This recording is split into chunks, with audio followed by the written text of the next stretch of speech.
Peuple de Dieu, nous allons ouvrir nos Bibles dans Joël 2, 23 à 27. La Bible dit, « Et vous, habitants de Sion, et vous, peuple du groupe Le Réveil spirituel, soyez dans l'allégresse et réjouissez-vous en l'Éternel, votre Dieu. Il vous donnera la pluie au moment voulu. Il vous enverra les premières et les dernières pluies, comme par le passé. Les airs se rempliront de blé et les cuves regorgeront de vin nouveau et d'huile. Je vous remplacerai les années qu'ont dévoré la sauterelle, les grillons, le criquet et la chenille, ma grande armée que j'avais envoyée contre vous. Vous mangerez et vous vous rassasierez. Vous célébrerez le nom de l'Éternel,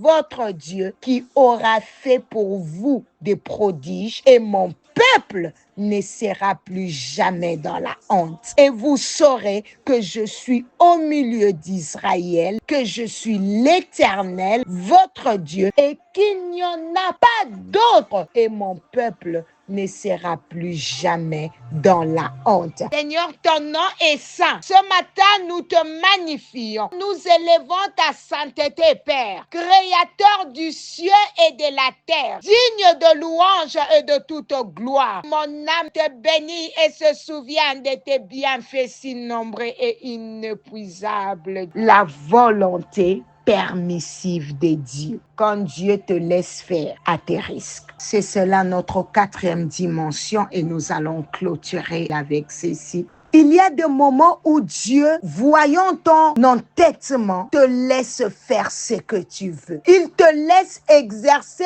un ministère qu'il ne t'a pas donné. C'est un danger. Il te laisse dans une relation qu'il n'a pas approuvée. Il te laisse habiter là où tu veux parce que tu ne l'as pas consulté. C'est la volonté permissive. Israël qui réclama un roi. Dieu leur a donné Saoul, mais ce n'était pas son meilleur choix. Tu peux forcer et avoir un poste, un ministère, un mariage, un voyage sans la bénédiction divine. Tu récolteras les conséquences. Frustration, stagnation, sécheresse spirituelle, parce que ce n'était pas la volonté parfaite de Dieu. Ce matin, je refuse la volonté permissive. Ne pousse pas ta volonté contre celle de Dieu. Apprends à dire comme Jésus, non pas ma volonté, mais la tienne. C'est cette dimension mystérieuse où Dieu choisit de laisser l'homme exercer sa liberté. Même lorsque cette liberté l'éloigne de sa volonté parfaite. Ce n'est pas que Dieu désire le mal, le péché. Non, je ne dis pas ça ou la désobéissance. Mais dans sa souveraineté, il choisit de permettre certaines choses sans les approuver. Précisément parce qu'il a créé l'homme libre. Quelqu'un dit, je ne veux plus prier. Je ne veux plus aller à l'église. Dieu ne l'empêche pas. Même si ce choix va à l'encontre de son plan, il respecte la volonté humaine. C'est cela, sa volonté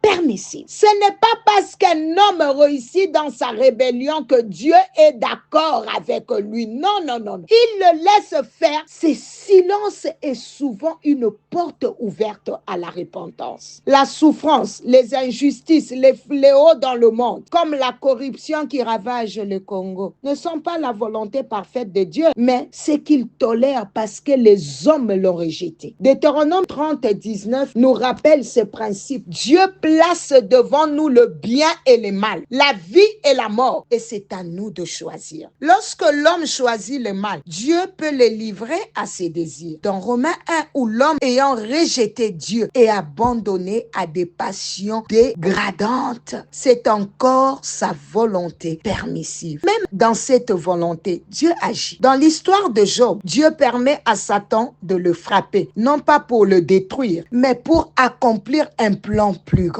C'est la volonté permissive qui devient rédemptrice. Au bout de l'épreuve, Job est restauré et élevé. De la même manière, la chute d'Adam a fait entrer l'humanité dans la volonté permissive marquée par la souffrance, la mort, les guerres. Dieu, dans cette même volonté permissive, a envoyé Jésus. La mort de Christ, bien qu'autorisée, n'était pas la volonté parfaite de Dieu. Dieu ne veut pas la mort de l'innocent. Pourtant, par cette mort permissive, Dieu a restauré l'homme et l'a ramené dans son plan initial. Donc, la volonté permissive devient ainsi un passage vers la volonté parfaite, une stratégie de Dieu pour transformer le mal en bien. Joseph, vendu par ses frères, calomnié, emprisonné, tout cela n'était pas la volonté parfaite de Dieu. Mais Dieu a utilisé ces événements à devenir ministre en Égypte. C'est pourquoi, même quand tu te retrouves dans une situation, tu sais, contraire au plan de Dieu, prie que sa volonté parfaite ressorte de ce qui a été permis. Car dans tout ce que Dieu permet, il peut encore manifester sa gloire et t'emmener à ta destinée. Dans 1 Samuel 8, lorsqu'Israël exige un roi, Dieu savait que ce n'était pas son plan parfait. Il a permis leur volonté. Il leur a donné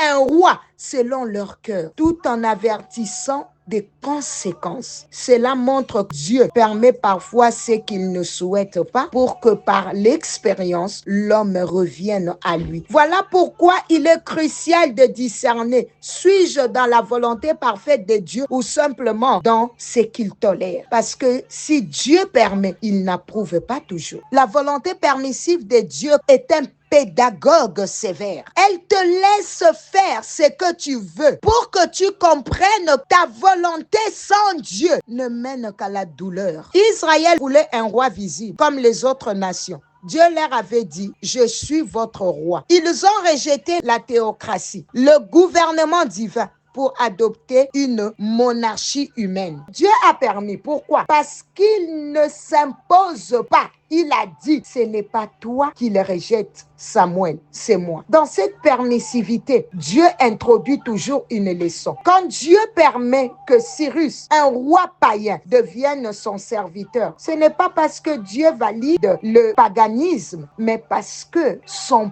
peuple s'est éloigné et Dieu dit, puisque mes enfants ne veulent pas que je règne, je vais utiliser les païens pour les corriger. La volonté permissive est souvent une correction. Elle permet à Dieu d'agir indirectement à travers des situations pour réveiller, corriger, réaligner. Bien-aimé, ne force pas Dieu. Ne cherche pas un oui de complaisance. Cherche le cœur de Dieu. Même si ça prend du temps, même si ça coûte la patience, même si tu dois attendre comme Abraham, tout ce qui vient de Dieu vient avec la paix, la confirmation et l'onction pour les porter. Dis à ton voisin, s'il y a quelqu'un à tes côtés, ne fais pas Ismaël, attends Isaac. Dis-le encore, ne fais pas Balaam, obéis du premier coup. Dis-le enfin, je ne veux pas du permissif, je veux le parfait de Dieu. Nous allons continuer demain par la grâce de Dieu. C'était bien l'humble servante de l'Éternel, maman Nathalie.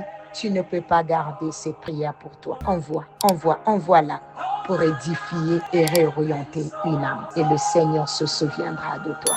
Bye bye, Fona.